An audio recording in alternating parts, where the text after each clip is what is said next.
feel like countdowns are intimidating a little bit. I don't know. Yeah, I feel I'm like so felt nervous. kind of nervous, like when it was going down. I was like, "Oh man, geez, One. wow, what's going on?" But thank you for everyone for checking this out. This is Trainer Talk. So this is a segment within a larger podcast, The Far Side of Fitness, and I couldn't think of two better people to do this with than Caroline and Julia, who were on the podcast, the larger podcast, a little while ago, talking about their company, Mobius. And so they'll talk to you about that. But I just really respect both these ladies, and they're just fun. They're easy to be around. And I thought I want to do something different. So I contacted both of them. They were totally down for it. So this is our Trainer Talk series. We'll talk a little bit about kind of the format and obviously what we're going to talk about today. But would love for Julia and Caroline. They could talk about themselves better than I could before that. So Awesome. Yeah, so I'm Caroline, one of the co-founders of Mobius. I've been a personal trainer for about 5 years now. My fitness journey started, or I should say my professional fitness journey started actually on the yoga side of things. So I was a yoga teacher. I got my 200 hour in the summer of 2020. And kind of fell in love with the anatomy side of fitness. My yoga and teacher training was inspired by physical therapy and like a physical therapist. And so we were really heavily rooted in the anatomy of yoga. And I'm an engineer. So anatomy was very similar to like the body mechanics, how a machine moves and all of that. And so I wanted to kind of train based on what I learned from the anatomy in terms of like injury prevention. I was a chronically injured athlete throughout college, honestly, actually throughout my whole life. And understanding anatomy, I finally understood why and how my body was kind of moving improperly. So went from there, got my NASM certification, and then just loved yoga still. So then I got my 300-hour certification. And then that kind of launched me on my whole trajectory of quitting my job in construction as an engineer and starting this company with Julia. Yeah, and then for myself, I'm Julia, other founder of Mobius. I have been a software engineer for 6.5 years, and during COVID, was working remotely, was spending a ton of time on a screen, and just started kind of wanting to start my own fitness journey and take that a little bit more seriously. So I started learning a lot about fitness, a lot about nutrition, spent a lot of time on social media for better or for worse, just kind of seeing the different trends there, but decided that I really wanted to become a credible resource for other people to learn about training and nutrition. So I got my personal trainer certification last January, and just since then have really like dove deep into the fitness side and wanting to help other people just learn like proper information. And very, very luckily, met Caroline last year, and we just totally aligned on kind of our goals and where we wanted to head. So yeah, we've been working together ever since.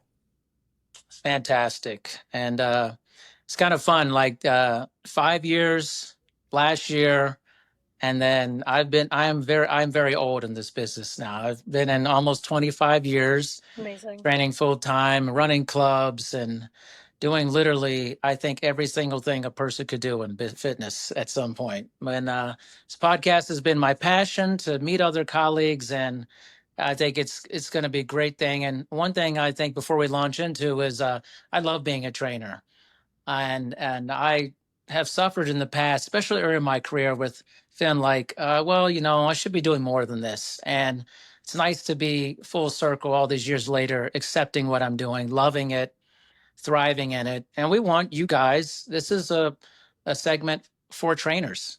It's a pros pro. So learn about and talk about some interesting topics, to say the least. So we're going to be doing this once a month. That's the plan. And every month, I think we're going to hit you with some pretty amazing topics. And so our first topic, I think, is pretty controversial. And I think it's going to be interesting to see what everyone says about it and certainly feedback. But we chose for today to talk about basically, should trainers look fit to serve the population they're with? Pretty hot topic. So let's launch into it. Julia, what do we think? Should we look fit to be working with clients to make us feel more credible to work with people? I definitely don't think there's like one particular look that a person has to be a credible trainer. There's so many people that do look fit, and I've actually been told before, you look like a trainer. And I honestly was a little conflicted with that comment. Like on one hand, I was like, oh, I'm kind of flattered, but then I thought, like, what does that mean? Does that mean I'm like intimidating? Does it look less approachable? So absolutely, like I think there's so many different types of people. There should be more diversity in the way that trainers look. Not all clients are looking for that like washboard abs, like very, very strong look. I think there's honestly like benefit in having more diversity because it makes you more approachable to other types of clients that are looking for different things. Yeah, I would say like totally agree with that. I am definitely on the opinion that we should not be judging trainers by the way they look. And I mean, there's so many scientific reasons what behind that, but also like social reasons behind that, and just like mental reasons behind that. I'll talk about kind of the scientific part of it first. Like, you have no idea what their like hormone situation is. There are people with like thyroid issues. So if they're maybe training for a marathon, they might gain weight just naturally, and they might not change anything about their diet, or well, they're changing their exercise because they're running more, but that causes sometimes like weight gain. But that doesn't mean they're unhealthy. It just means they've added some body fat, and that's just how their body reacts to it. So that's like such a small specific example, but so many people go through different stages in their lives. If someone, I don't know, just had a child and they're just coming back in their postpartum body, they might look different. And also, if someone just like naturally holds on to weight differently than someone else, they can be the fittest person that you know, and like the healthiest person that you know, but they might not look the way a trainer you think is like supposed to look, but they are like the best at their craft. So like scientifically, like hormones are totally different. Genetics play a huge part of that. And then I can't really remember what else I was saying, but like as a society, I also think I also think it's really important for there to be, again, diversity in the trainer like world. I think for a really long time, the trainer and like fitness world was a little exclusive to the way people might look.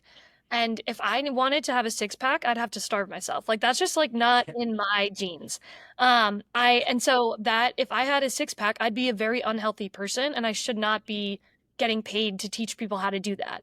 And so I think that just like I think it's important for also people growing up, and also just people seeing a trainer that like looks like them and that they can relate to. I think is super important. So a resounding no, we shouldn't be judged by their looks. And also, people should feel comfortable joining and becoming and learning how to become a trainer, or like becoming NASM certified or ESA, whatever it is. This is not sponsored by either of those. But I kept name dropping them. But yeah, they should feel comfortable just because they have a passion for fitness and the health world in general. But yeah, those are my few cents. Well, we're going to make this a 3 for 3. I'm sorry to disappoint anybody, but I will add this because I've been around a while. I definitely had the opposite opinion when I first started in the business, but I was also in a time where that was a really big deal, in the sense there wasn't a lot of diversity of thought when I started, like 2001. It was, you have to look a certain way. But I also think this stemmed from before I got in industry, a lot of training was just bodybuilding. Right. And we know, like in the 80s, especially, that's when training started to morph into the modern version of what it is. It was really just, honestly, just a bunch of guys who were huge, and they would go to gyms like, I want to teach people how to lift heavy things and stuff. It was like, okay. And I think over time, the trainer has started to look more like the general population, actually, which is a really positive thing. Mm-hmm. But I do know that I definitely have colleagues who do not agree with us for this. Yeah. What do you think that resistance is when I just said that, there are people who are still holding on to that? I honestly think it's a deep-rooted insecurity. And like, and they might not even know it. But I'm thinking about like my first like process of becoming a personal trainer and like all of that. I actually really related to a fitness professional because I had a whole eating disorder situation that happened when I was in college, and I was trying to become the smallest version of myself.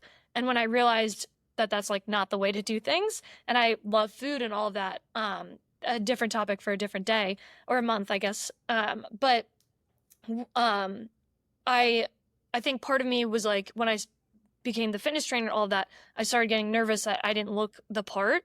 But then I realized that, and I like put this pressure on myself to look the part. And I think because I put that pressure on myself to look the part, I felt like everyone else kind of had to follow in that realm of the way I was thinking, because it was an insecurity that I had like deep inside my own subconscious. And it wasn't until I became like way more comfortable in how I looked naturally and like in my most healthy body, that I started being like way more aware of, oh, this fitness can look different on everyone and like health can look different on everyone. But I do, when people get defensive over things like that, and I think just in general, defensiveness can typically come from like a deep rooted insecurity. And so that's what I would say. I would ask them to like maybe like take a moment and like think deeply on like why, if you gained like 4 more pounds, would that make you all your credibility go down the drain? And so that's my maybe controversial opinion. No, I mean, I agree with that. And I think there's probably people that they've spent so much time like crafting this body and they're like, I'm deserving of this. Like, I've worked so hard to look like this. Like, I'm the more credible one. This person they don't look like they've worked as hard as me, so they shouldn't be treated kind of the same way. When in reality, they probably are working just as hard. It's just there's genetic factors or other factors for the reason that they don't look like you. And we already talked about that a little bit. But yeah, I think the insecurity is a huge part, and then just also like feeling like they've kind of earned it, and it's like a badge that you have to earn. I'm going to add one more thing onto that because with my yoga background, I've done a lot of like understanding of the ego, and that is, I think, a huge part of it. I think people identify with their body and like the way they look. And so that identity, like that ego, the second that you start kind of like poking holes in it, it clicks on that defensiveness and it like clicks on that like feeling of you're losing your part of your identity. And a lot of people don't feel super comfortable letting that go. Yeah. Well, it's interesting. So I teach a few certified personal trainer classes at different colleges. So it's like a great test ground for these types of questions. Yeah. And at one of the places that I teach, Lionel University, it's all exercise science university. It's pretty cool. But we get a lot of people into my certified personal trainer class. And I would say an overwhelming majority of them are bodybuilders. And what's very interesting about, and very male for that, is they often think they're going to train their clients and how they like to look, essentially. They're like, well, everybody wants this kind of thing. Like you've probably heard, it's just lift heavy, get big, make these gains. And I was telling him, well, one of the guys there that was saying, I said, listen, I've been doing this a long time. I'll be honest with you, most people don't want to look like you. Like most general population people want no part of that, none. And they don't even have the time for it. And two, I think, as you said, Caroline, the what you would have to do would be so unhealthy to achieve this level. It would actually destroy a lot of other parts of their lives because they would have to be obsessed with it. And I think there was a light bulb moment for him. Is like, you have to understand that most people, you think you have to look a certain way, but actually other people are not seeing you that way. They actually see you. They think you're kind of like, this is weird, like that you look like this. Like, but you don't see that in your mind. You think I have to look like the peak level. And I always think I've hired so many trainers and clubs I ran and stuff. And actually trainers are some of the most unhealthy people I've ever met in my life. Like really unhealthy, disordered eating, very poor sleeping habits. I can't tell me how many trainers I hired at clubs that had the worst sleep habits. And I was like, what are we doing here? I was like, this is crazy. So there's this weird, almost cognitive dissonance that's happening in our profession related to that. You know? Yeah, I mean, I think also just with the level of unfortunately unhealthy um, lifestyles in the training world, I think a lot of that has to go like leads into the pressure that they're putting on themselves that then is like it's a cycle. It's they put society puts the pressure on them when they enter the training world, then they put the pressure on themselves, and then they like continue that unfortunately ever continuing cycle of just unhealthy body image associations. And yeah, it totally leads to trainer burnout. It leads to mental health issues. And I'm sure there's a direct link. I can't cite it for sure, but I'm pretty sure there's a direct link of like having low or basically being in starvation mode if we're thinking about like the washboard abs type of trainer and difficulty falling asleep. So that all it all checks out. Yeah. And then that like perpetuates onto the client because now clients feel like they have to look a certain way and like they're like, oh, my trainer does this, and if I'm gonna like kind of be fit, then I now have to do these things as well. And like those behaviors just kind of perpetuate to other people. So yeah, it's really just it's the mindset needs to be changed like broadly for everybody. Yeah, it's kind of funny. It made me think about this story. When I was in Vegas, I went to this huge party, and in the community that I was the GM of the club.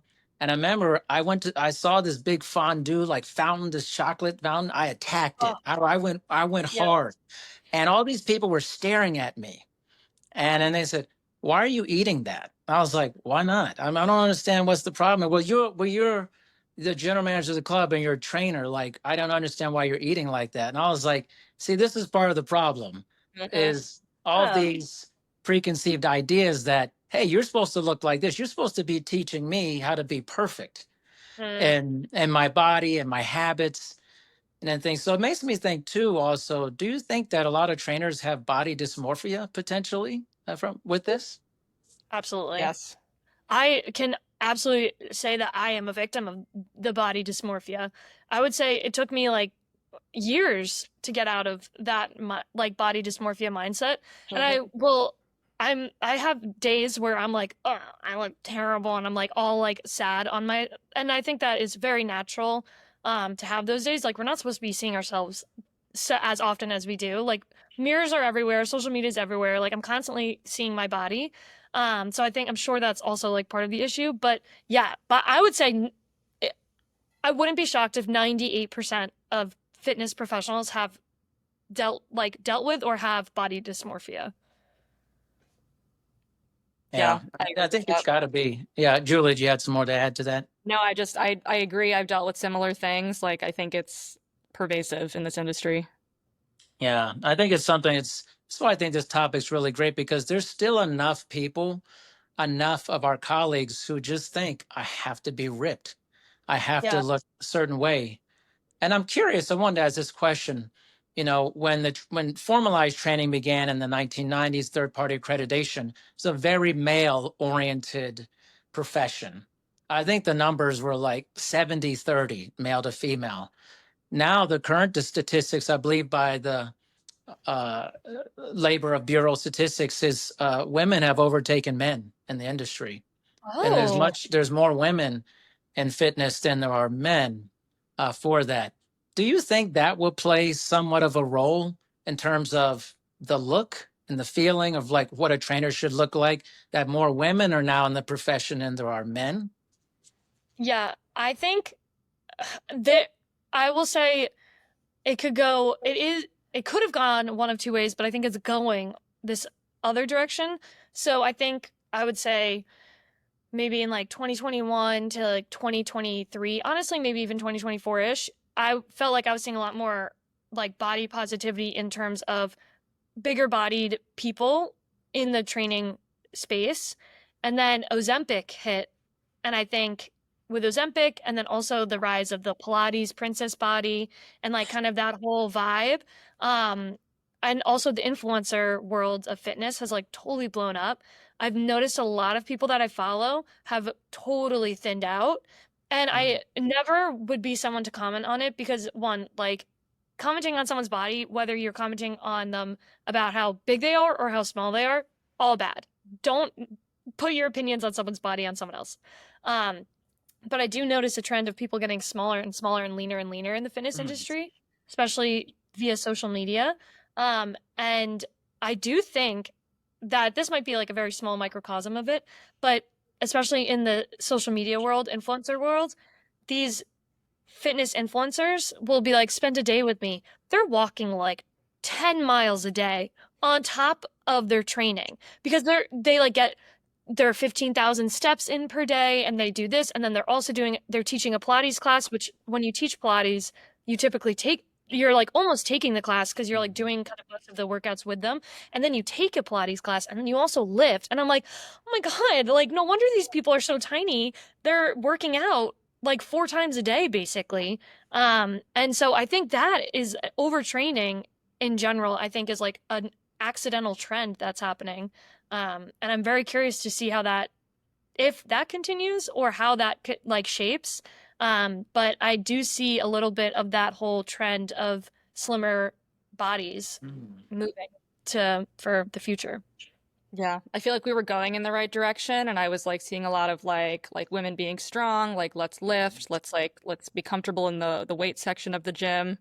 And then I feel like we just regressed over the last, I don't know, like 6 months to a year. Like I definitely at least on social media, what I'm seeing is trending in the opposite direction, and it's honestly too bad. But yeah, we'll see what happens.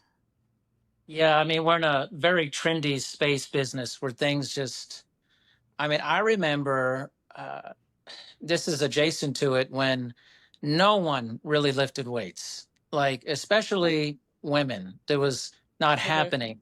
It was very cardio centric. Even guys too. It was just again, it was like just a lot of bodybuilders. It was a lot Yeah. of gigantic dudes, just huge. Just I was like, wow, okay, this is. And then it just started becoming more weightlifting centric. And to now, what's interesting, again, these are just my own observations. I Yeah. don't, I just see it, and whenever I'm in gyms, it's very weightlifting centric now. Yeah. I feel heavily, there's more platforms in gyms than there've ever been, more resistance training, and a lot less cardiovascular, cardiorespiratory endurance. But if there is that, it's usually just walking on a treadmill, maybe a stair steppers. There's a lot of that. But this, I remember when the Stairmaster was big in the 80s. I mean, I remember it was huge, Yeah. huge. So for someone like me, it's pretty funny to see it. All these people trying to get on the Yeah. system, like it was like 30, 40 years ago. I'm like, it was like That's kind of hilarious. funny. It comes back Yeah. around, but I'm noticing that, and so I see a lot of bodies are moving toward what you're saying, or just, it's interesting, Julie, you said we're heading in the right direction.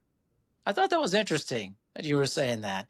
And that, what about the last 6 months do you think changed? What is it, or a year?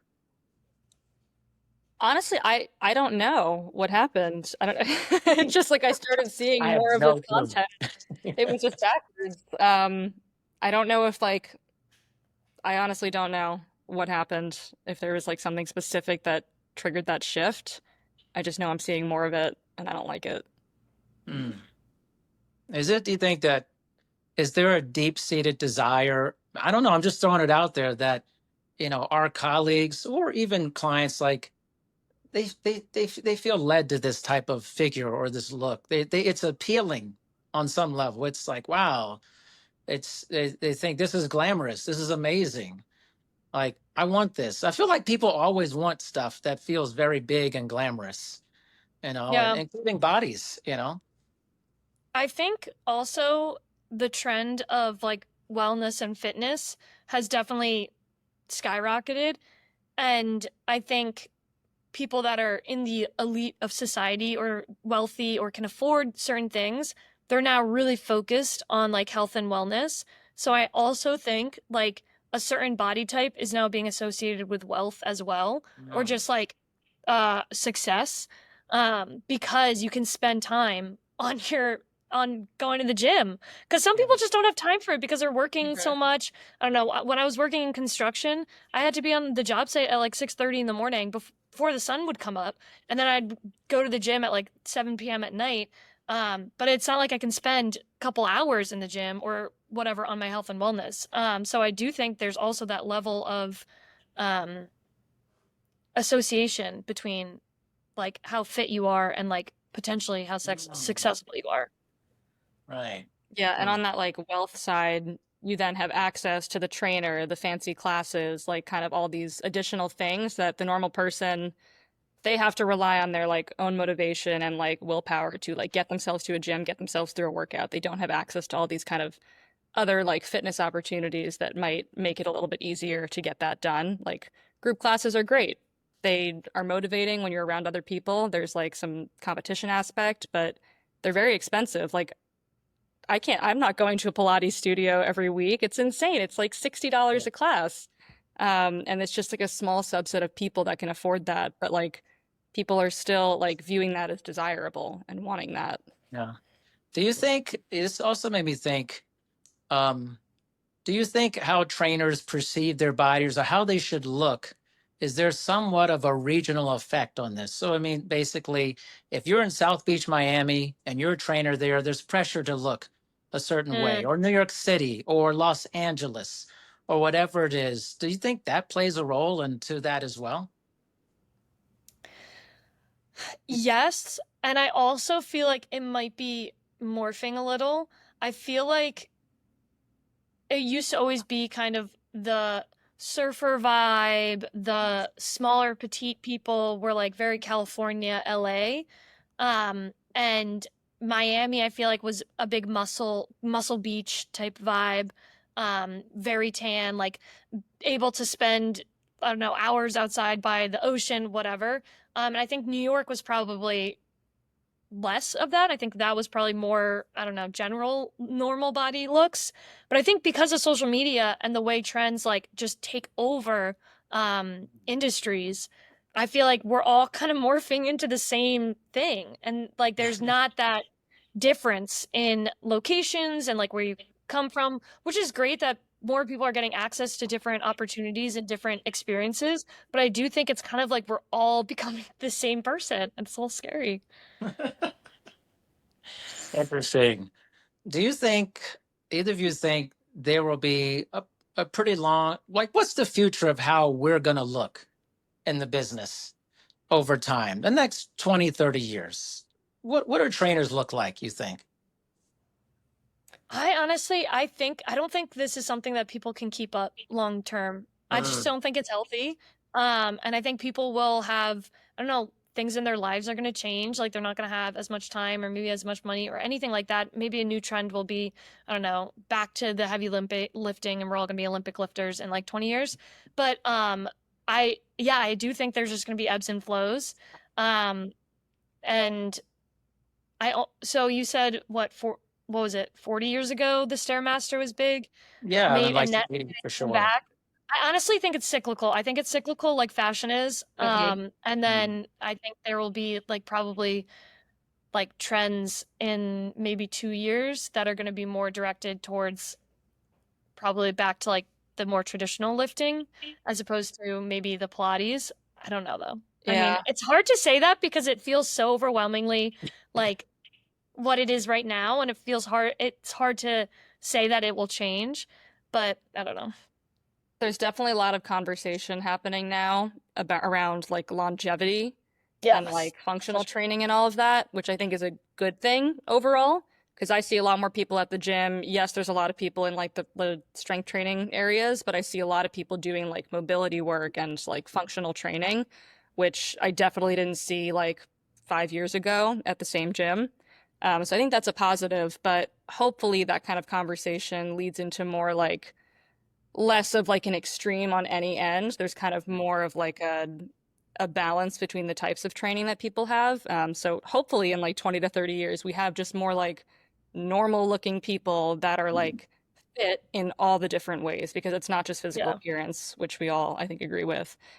So like I'm hoping it's trending that way. It's really hard to say, but the conversations are at least starting to happen.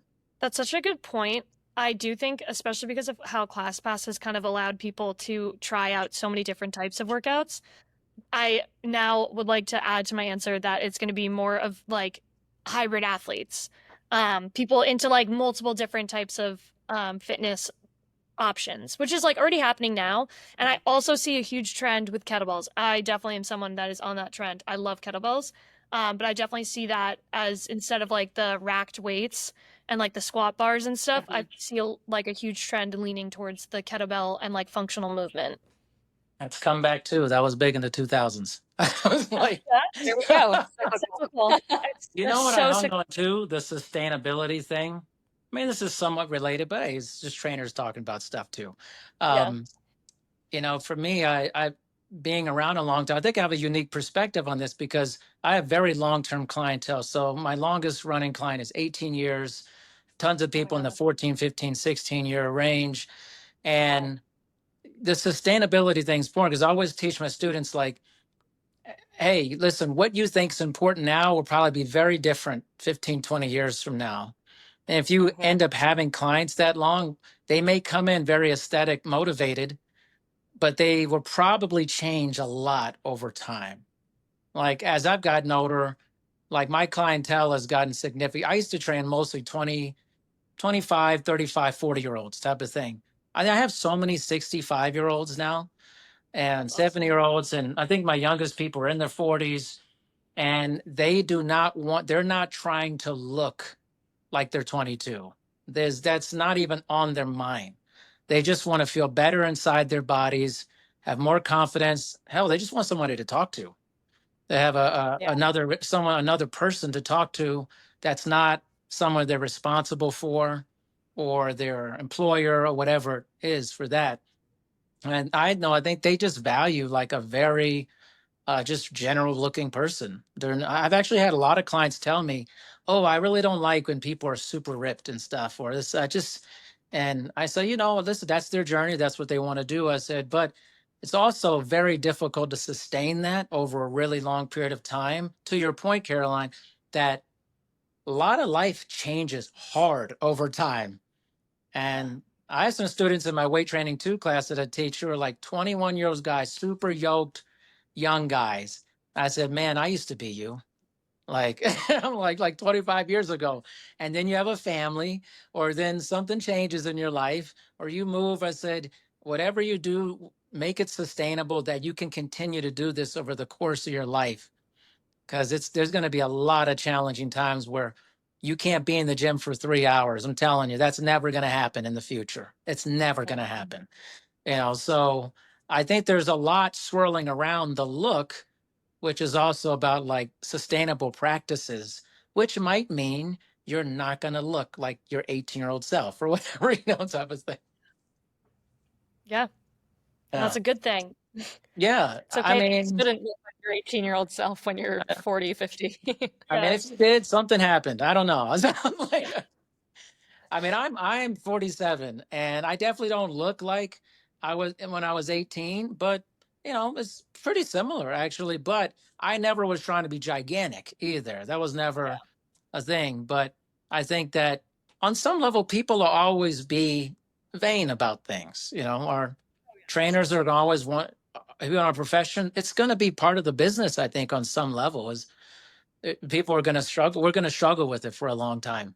I feel like, Totally. Yeah. I think we're all like to an extent aesthetically motivated, and I don't think that's really a bad thing. Like I think it's just having an awareness of like the balance and what's realistic. And being honest about that with other people. Like when you're training a client, maybe you do look a certain way because of your genetics or whatever else, the time that you have to train, but being honest about like what's realistic for a person. And again, like the sustainability aspect, I think that's huge. Just like being open with them, not setting unrealistic expectations. The best thing, it was actually my physical therapist that told me, but he's like all into like obviously personal training as well. But I remember when I was recovering from a torn ACL, I was like, oh my gosh, I really want a thigh gap type of thing. It was, and he looked at me, he's like, you will never have one. He was like, get that out of your mind. You will never have one. The way your legs are structured, the way your hips are structured, and just the way you hold body fat, you will never have one.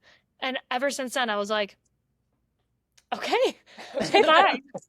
My dream, which I'm so grateful for. Like it was a hard thing to hear in the moment, but it was super important because he's right. I would truly have to get surgery in order for that to be a thing. And I'm not going to do that. Not You gonna just do got that. slapped with reality. Like, that's not Yeah, happening. literally. And I'm so grateful for that. Yeah. Yeah. Yeah. Wow, that's funny. That's a good story. Yeah. Well, it's going to be interesting where things are going, because I think the longer you're in it, you just see these things. You're right. It's very cyclical.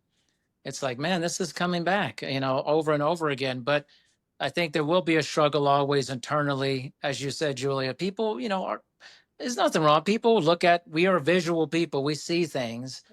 But what I've often seen is, and working with so many trainers throughout the years and employment and stuff, is that it's really hard to overcome that, because societally that gets pushed onto you, that you have to look amazing.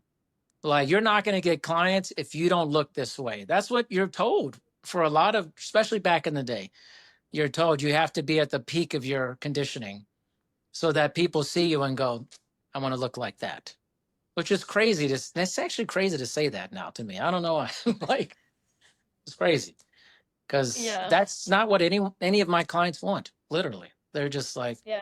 I want to walk better. Like, I don't like basic stuff. I want to get up off the ground without Yeah. feeling Yeah. like it's taking super amounts of effort for that to Yeah. happen. I'd like to see it more turned to that direction, and for trainers to just give themselves more grace and be like, listen, you're just a normal person. And Yeah. you don't have to look at the peak of your genetic and physical conditioning. And by the way, that's not good for you, just so you know. It's really not. Yeah. As I always tell, I mean, how many bodybuilders are living into their 50s and 60s? Not a lot. I mean, it's like, it's a pretty No. unhealthy profession. Like, whenever this was a big thing back in the day when I was running clubs, was half of my staff were trying to do like physique contests and stuff like that. And by nature of those contests, they're extremely unhealthy. They're extreme versions of fitness, and your body look. And for that, and they always were miserable when they were doing it. I said, well, Yeah. because you're doing something that's not is really unhealthy for you. I mean, it's just an Unnatural, extreme yeah. behavior, Yeah. Yeah. Yeah. And I didn't even think about this until you just said that. But another aspect that is, I think, that I kind of dealt with when I was in the yoga world, I am not an unbelievably flexible person. Like, when I was younger, I could do a split. I could basically do one, but whatever. I'm not super flexible, but I'm very good at my yoga practice. And people always associate like flexibility with like yoga and that being like a good teacher. And you look online, you see people doing these crazy positions. But my mother has been in the yoga community since she was 18, 16 or whatever. And so I've known ever since I was born, I've known people in the yoga community. And now when they're in their 60s, they like can barely walk. They have to get hip replacements because of all that hypermobility. And that's like a totally other like aspect of fit, like being a trainer and stuff. What you're physically able to do, and being like associated with that. And again, with yoga, I always was nervous that someone in my class would be like, "Why can't you do a split or something like that?" Or like a certain inversion that I didn't feel comfortable with. Like, I don't feel comfortable doing headstands. I have reasons that we can get into another time, but yeah, those kind of situations. But again, that whole longevity and like understanding what's best for the long-term body is going to be super important. I like that, the long-term body. Yeah. I mean, that goes both ways, right? For the client and for the trainer. What's the long-term body? And I think part of the key is getting to trainers when they're just starting to discuss this. Yes. You just get in the business. Next time we meet, we're going to be talking about kind of your part-time, kind of on the side trainer, kind of a side hustle versus your career trainer. And regardless of what you're in, you kind of have the same pressure, right? You're thinking someone's telling you, oh, you got to be super fit to be in this business.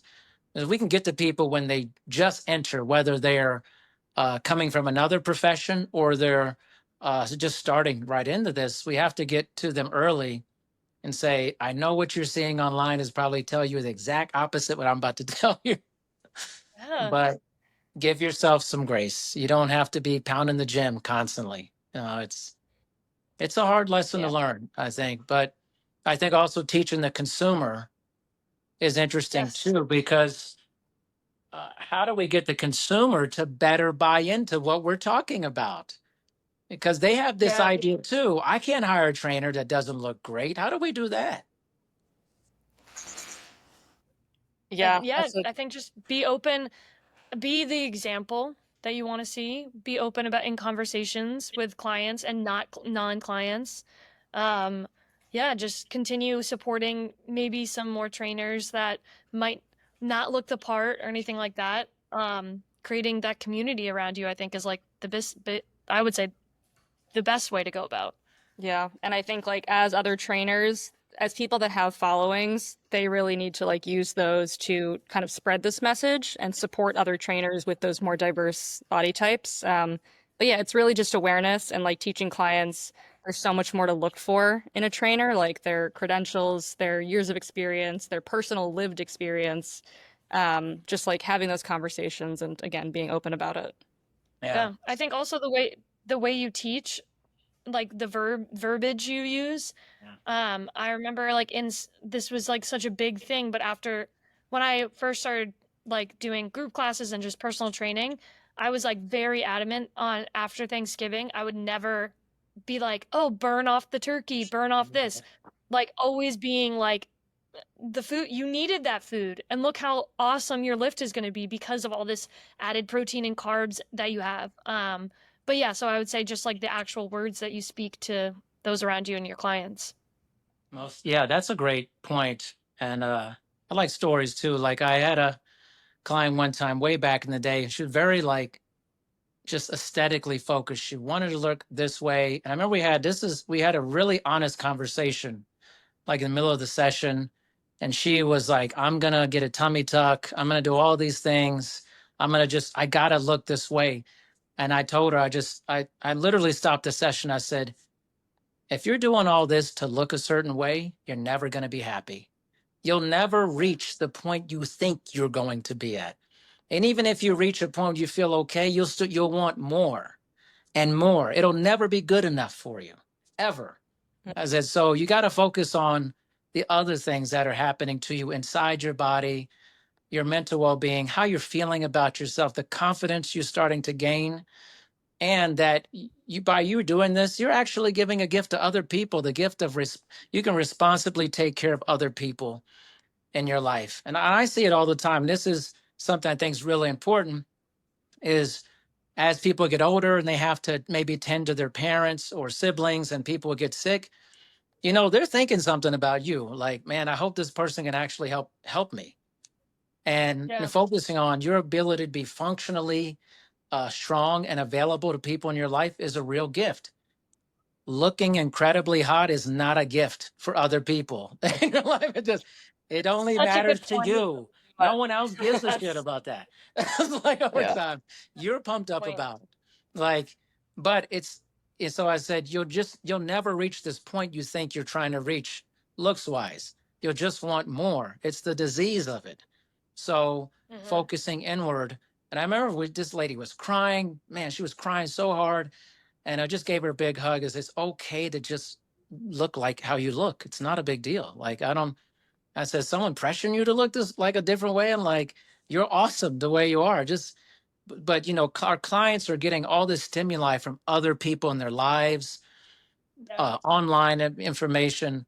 They're just getting bombarded, overstimulated with all this stuff telling them, you could look better. It's an incredible amount of stuff. That's why Right. the fitness industry is a lot of billion-dollar industry. Yep. Because we They're tell people selling- you could always look just a little better, spend just a little more money. Right. Well, it's nice that I see things moving in a different direction. There are just going to be some other things. Julia, it sucks that you like it's going that way. You're like, it's changed in the past 6 months, and hopefully, it's a cyclical industry, but I think we're making some headway. I think we are. And these type of I agree. conversations are really important. And so for all of our trainer friends, colleagues out there, you don't have to be at the peak of your fitness. And in fact, a lot of people that are hiring you are not even concerned about that. because they just want to feel better. We just want to help people feel better. So that's our message. Should trainers look fit? Just look how you look. Just have a good relationship with exercise and nutrition and all these things, and be a good human to your clients. If you're a good human to your clients, they're going to get a huge amount out of what you're doing with them for that. Any final parting words? Yeah, I think that was perfect. Yeah, that was beautiful. We're here for beauty, right? No, not really. We're not here for beauty. Inner beauty. Just Inner beauty. inside, right inside. Yeah. Well, that's it for today. So we'll be back next time, looking at part-time versus full-time training. Julia and Caroline, appreciate you coming on. Thank you. Thank you. This is great.